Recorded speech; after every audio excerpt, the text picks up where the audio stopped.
Hello and welcome to a new section on Grammar and Thongs that looks at Shakespeare and the language used in Shakespeare's plays.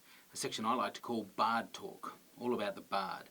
Today I'd like to talk about Shakespeare's use of oxymorons, and I'll be using Romeo and Juliet for my examples. Hopefully you've already watched my Grammar and Thongs video on oxymorons and paradoxes and the difference between the two. If you haven't, I suggest you watch that video before watching this one. It explains the differences between oxymorons and paradoxes. But as a quick recap, an oxymoron is a language device that pairs two similar words or terms together, and that's the language device that can express a paradoxical idea. That is an idea that on the face of it seems to be contradictory but reveals some hidden truth. An example of an oxymoron is to hasten slowly.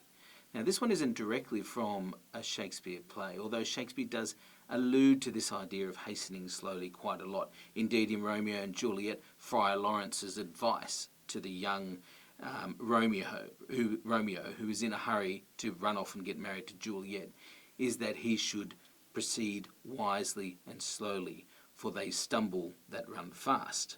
He's worried that these violent delights of the lovers is going to have a violent end, and of course, as we know it does.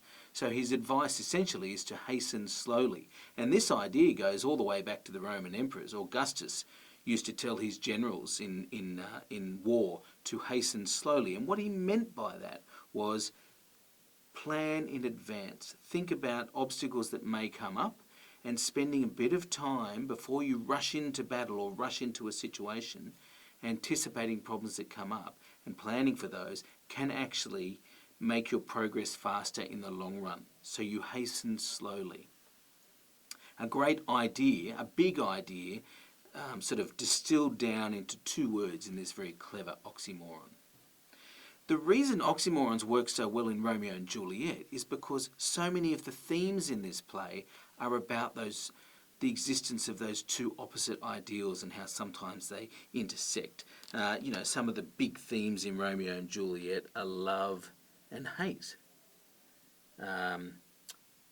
Youth versus age and experience, so the young and the old.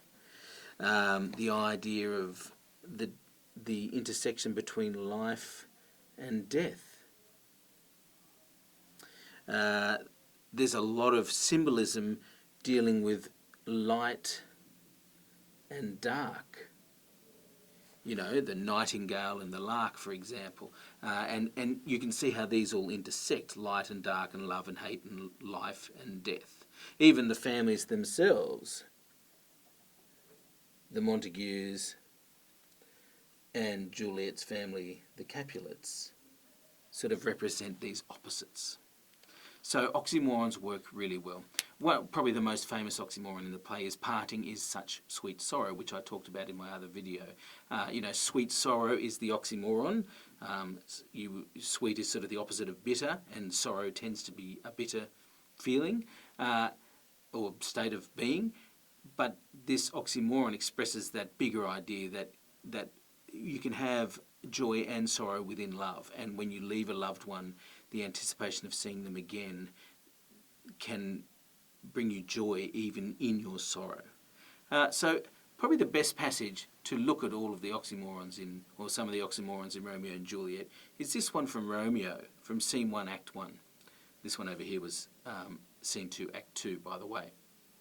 When Romeo says, "Why then, O brawling love, O loving hate, O heavy lightness, serious vanity, misshapen chaos of well-seeming forms, feather of lead, bright smoke, cold fire, sick health, still waking sleep, that is not what it is."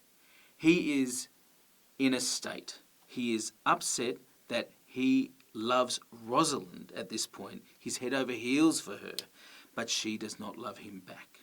And really we're starting to get the idea that Romeo might be in love with the idea of love. And the sort of over-the-top nature of all of these oxymorons in this passage goes to his state of mind and his sort of, frantic, desperate need to to find love in some form, and the fact he's not getting it back from Rosalind. So this conflict, this sort of churning of emotions within him, is expressed through all of these oxymorons. So we've got brawling love, which seem to be opposites, loving hate, which is a very obvious one, and down here as well. We've got heavy versus light, serious versus vanity, misshapen chaos versus well-seeming forms. We've got a feather of lead, bright smoke, and smoke tends to be dull, cold fire, sick health, and then still waking or awake, sleep. Okay, and then we've even got an oxymoron sort of explained here that is not what it is. So I think feather of lead is probably a good one. They're all sort of doing the same thing. They're describing that feeling that you have when you love someone and you have that, the butterflies in your tummy feeling, that feather type feeling, and then that love is not given back to you. It's unrequited. That's the lead coming in. So you have the lightness of love, but then you have the crushing blow when you realise that that person doesn't love you back. So you feel fantastic, but you feel sick. You feel the fire of love, but then it goes cold. Okay, all of these oxymorons help to express that really big paradoxical idea that you can feel so good and so bad at the same time. Oxymorons are a powerful language device used to express some of those big paradoxical ideas, and Shakespeare loves using them in Romeo and Juliet.